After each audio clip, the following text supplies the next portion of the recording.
আমরা সবাই জানি মেয়েদের ব্রু প্লাক করা হারাম, কিন্তু আমার সমস্যা হচ্ছে আমার ব্রু অনেক বেশি ঘন, এতে আমাকে দেখতে অনেক বাজে লাগে। এখন এই সমস্যার কারণে আমি অনেক হীনমন্যতায় ভুগছি। আমি কি ব্রু প্লাক করতে পারবো? অজু অবস্থায় বাচ্চাদের পেশাব পায়খানা পরিষ্কার করে দিলে কি অজু নষ্ট হয়ে যাবে? কারো সম্পর্কে মনে মনে কিছু বললে কি গুনাহ হবে? আমি জানি সে অন্যায় করেছে। ছোট ভাই নিজের ইনকামে জায়গা কিনলে তাতে কি বড় ভাইয়েরও নাম দিতে হবে? স্বামী প্রবাসে আছে, স্ত্রী ওয়াজ মাহফিল শুনতে যেতে পারবেন কিনা? না চাইলেও চট করে রাগ উঠে যায়, তখন বাচ্চাদের খুব মারধর করি, পরে খুব খারাপ লাগে, কিন্তু কোনোভাবেই রাগ কমাতে পারছি না। এখন আমি কি করব? কোরআন শরীফ তেলাওয়াত করার সময় আজান দিলে আগে কি আজানের জবাব দিতে হবে? না আমার স্বামী প্রচুর ধূমপান করে, তাকে কিভাবে ধূমপান ছাড়াবো? চলুন তাহলে আর বিলম্ব না করে আপনাদের প্রশ্নের উত্তর আলোকিত ভবনে আমরা প্রবেশ করি। আলিফ হোসেন লিখেছেন, স্বামী প্রবাসে আছে, স্ত্রী ওয়াজ মাহফিল শুনতে যেতে পারবেন কিনা? যদি পর্দার সাথে ওয়াজে যাওয়ার সুযোগ থাকে, বাসাতে খুব বেশি দূর না হয়, সফরের দূরত্ব না হয়, নিজের প্রাইভেসি, পর্দা, পথে ঘাটে কোথাও কোনো সমস্যা হবে না, এরকম হয়, তাহলে সেক্ষেত্রে অবশ্যই যেতে পারেন। তবে এক্ষেত্রে সংসারের কাজকামের যেন কোনো ব্যাঘাত সৃষ্টি না হয় এবং তার পর্দার চুল পরিমাণ ঘাটতি হওয়ার কোনো আশঙ্কা যেন না থাকে, সেগুলো নিশ্চিত করতে হবে। বিএল কাউসার আহমদ লিখেছেন, আমার ছেলের বয়স 3 বছর 4 মাস, কথা ক্লিয়ার না, একটু তুতলায়, আমার কি করণীয় আছে? ভাই কাউসার, আপনার ছেলেকে আপনি ডাক্তার দেখাবেন, সেই সাথে ভালো কোনো রাখি স্বর্ণাপন্ন হতে পারেন যে যাতে কোনো সমস্যা আছে কিনা, তিনি হয়তো আপনাকে হেল্প করতে পারবেন। জাফরিন সুলতান আপনি লিখেছেন, না চাইলেও চট করে রাগ উঠে যায়, তখন বাচ্চাদের খুব মারধর করি, পরে খুব খারাপ লাগে, কিন্তু কোনোভাবেই রাগ কমাতে পারছি না। এখন আমি কি করব? দেখুন, বাচ্চাদেরকে মারধর করা, আপনি খুব মারধর করেন, এটা খুবই অন্যায় কাজ, কারণ বাচ্চাদেরকে মারধর করবার সুযোগ কিন্তু নেই।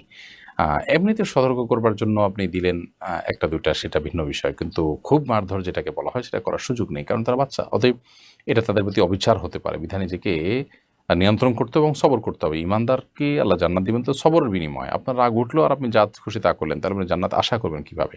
এরপরে মক্কা ট্রেডিং আইডি থেকে আপনি লিখেছেন, আমি একটু কোম্পানিতে চাকরি করি, একটা মালের কোম্পানির পক্ষ থেকে মূল্য 9,000 টাকা, আমি এটাকে 9,300 টাকা বিক্রি করতে পারি কিনা? কোম্পানি আপনাকে নির্দিষ্ট মূল্য ঠিক করে দেওয়ার পর আপনি কেন অতিরিক্ত মূল্য বিক্রি করবেন? যদি বলেন যে অতিরিক্ত টাকাটা আপনি নেবেন, তো সেটা তো আপনার জন্য জায়েজ হবেই না, কারণ এই পুঁজি আপনার না, এই দোকান আপনার না। দ্বিতীয়ত, কোম্পানি আপনাকে 9,000 বলার পরও আপনি যদি 300 বাড়িয়ে নেন কাস্টমারের কাছ থেকে, তাহলে কাস্টমারকে আপনি জুলুম করলেন, সেটারও কোনো সুযোগ কিন্তু নেই। সুমাইয়া মজুমদার আপনি লিখেছেন, কোরআন শরীফ তেলাওয়াত করার সময় আজান দিলে আগে কি আজানের জবাব দিতে হবে? আপনি কোরআন কারীম তেলাওয়াত করছেন, প্রতি মাঝখানে আজান শুরু হয়ে গেছে, আপনি তেলাওয়াত বন্ধ করে আজানের জবাব দিয়ে তারপর আবার তেলাওয়াত শুরু করেন, তাতে আপনার তেলাওয়াতও করা হলো, পাশাপাশি আজানের জবাব দেওয়ার যে অফুরন্ত সওয়াব আছে সেটার ভাগীদার আপনি হলেন। এমকে জার্মানি আইডি থেকে আপনি লিখেছেন, ইসলামী ব্যাংক থেকে হাউস লোন নিয়ে কি বাড়ি করা যাবে?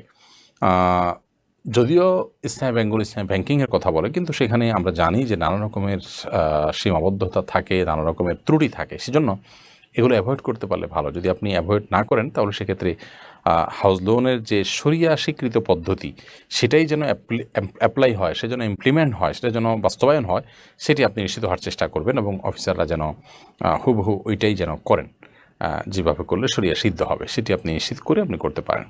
মিটু খারাম লিখেছেন, বারবার ছেলে পক্ষ দেখতে আসে কিন্তু বিয়ে ভেঙে যায়, এভাবে বারবার ছেলেদের সামনে যাওয়া বা তাদের ছবি আমার পক্ষে কতটুকু উচিত হচ্ছে? পাশাপাশি আমার বিয়ের বয়স পেরিয়ে যাচ্ছে, কিন্তু দিনদারিকে প্রাধান্য দেওয়ার কারণে বিয়ে হতে দেরি হচ্ছে, এ বিষয়ে আমার করণীয় কি?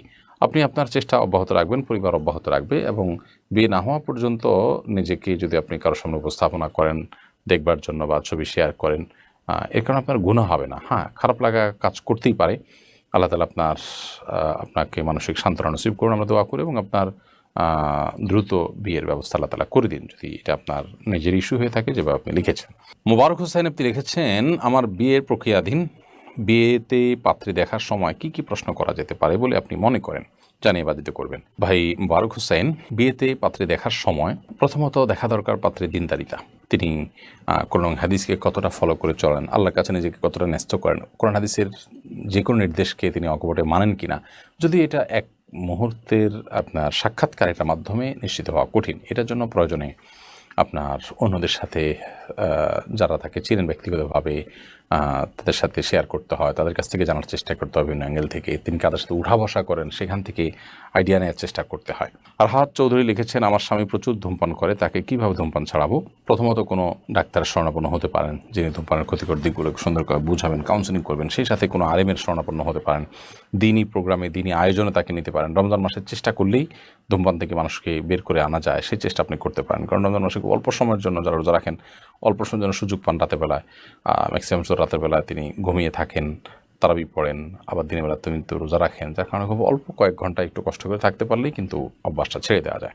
মির্জা সানি আপনি লিখেছেন, ছোট ভাই নিজের ইনকামে জায়গা কিনলে তাতে কি বড় ভাইয়েরও নাম দিতে হবে? তাদের বাবা বড় ভাইয়ের নাম দেয়নি বলে পরিবারে ঝামেলা করে, ছোট ছেলেকে কথা শোনায়, এ বিষয়ে ইসলাম কি বলে? ছোট ভাই নিজের ইনকামে জমি জমা কিনলে সেখানে বড় ভাইয়ের নাম দেওয়া জরুরি না। বাবা মা এগুলো বুঝতে চান না, অনেক সময় বাবা মাকে বোঝাতে হবে, প্রয়োজনে বিজ্ঞ প্রাজ্ঞ ওলামা ইকরামের সান্নিধ্যে নিয়ে যেতে হবে এবং তাদের মাধ্যমে তাদের কাউন্সেলিং করার চেষ্টা করতে হবে। তবে যদি এমন হয় যে বড় ভাইয়ের উপার্জনের টাকা দিয়ে ছোট ভাই নিজের পায়ে দাঁড়িয়েছেন এবং স্বাবলম্বী হয়েছেন, উপার্জনক্ষম হয়েছেন, তাহলে সেক্ষেত্রে এখন বড় ভাই যদি কোনো রকম কষ্টে থাকেন আর্থিকভাবে বা পিছিয়ে থাকেন, তাহলে ছোট ভাই নৈতিক দায়িত্ব তার আগের এহসানের বিনিময়ে এখন এহসান করা, সাধ্য অনুযায়ী তাকে সম্পদ করে দেওয়া ইত্যাদি ইত্যাদি, সেটা ভিন্ন বিষয়। কিন্তু এমনিতেই ছোট ভাই যত যা করবেন সেটাতে অন্য ভাইকে সামিল রাখার কোনো বিশেষ কোনো নির্দেশনা কোনো হাদিস কোথাও আমাদেরকে দেয়নি। বিধায় বাবা মায়ের ক্ষেত্রে বাড়াবাড়ি করা উচিত না। আবার ছোটো ভাইও বড় ভাই বা বোন বা অন্য যারা পিছিয়ে আছে রক্ত সম্পর্কীয়, তাদেরকে যথাসম্ভব হেল্প করার বা এগিয়ে নেওয়ার চেষ্টা মানসিকতা থাকা দরকার। উর্মি ইসলাম আপনি এডি থেকে লিখেছেন, কারো সম্পর্কে মনে মনে কিছু বললে কি গুনাহ হবে? আমি জানি সে অন্যায় করেছে, সে অন্যায় করেছে, সেটির জন্য আপনার মনে মনে তার অন্যায়ের কথা আপনার স্মরণ হলো বা আপনি চিন্তা করলেন সে লোকটা খারাপ, এই কারণে আপনার কোনো গুনাহ হবে না, কারণ আপনি তো কাউকে কিছু বলেন নাই। মনে মনে খারাপকে খারাপ জানা বা তার কোনো কিছু আপনার নজরে এসেছে সেটার কারণে আপনি তার সম্পর্কে সে ধারণা মনে তৈরি হলো, এটাতে অসুবিধা নেই। কিন্তু যদি আপনার কাছে পরিষ্কার কোনো ধারণা না থাকে, বাস সন্দেহের কারণে শুধুমাত্র তাকে আপনি বাজে জ্ঞান করলেন মনে মনে, সেটা অনুচিত হবে। আয়েশা তাসলিম লিখেছেন, অজু অবস্থায় বাচ্চাদের পেশাব পায়খানা পরিষ্কার করে দিলে কি অজু নষ্ট হয়ে যাবে?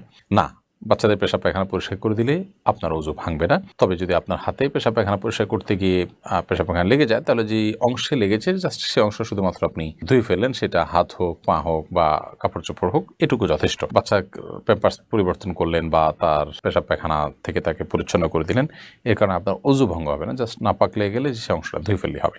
আনবার আপনি এডি থেকে লিখেছেন, আমরা সবাই জানি মেয়েদের ব্রু প্লাক করা হারাম, কিন্তু আমার সমস্যা হচ্ছে আমার ব্রু অনেক বেশি ঘন, এতে আমাকে দেখতে অনেক বাজে লাগে। এখন এই সমস্যার কারণে আমি অনেক হীনমন্যতায় ভুগছি, আমি কি ব্রু প্লাক করতে পারবো?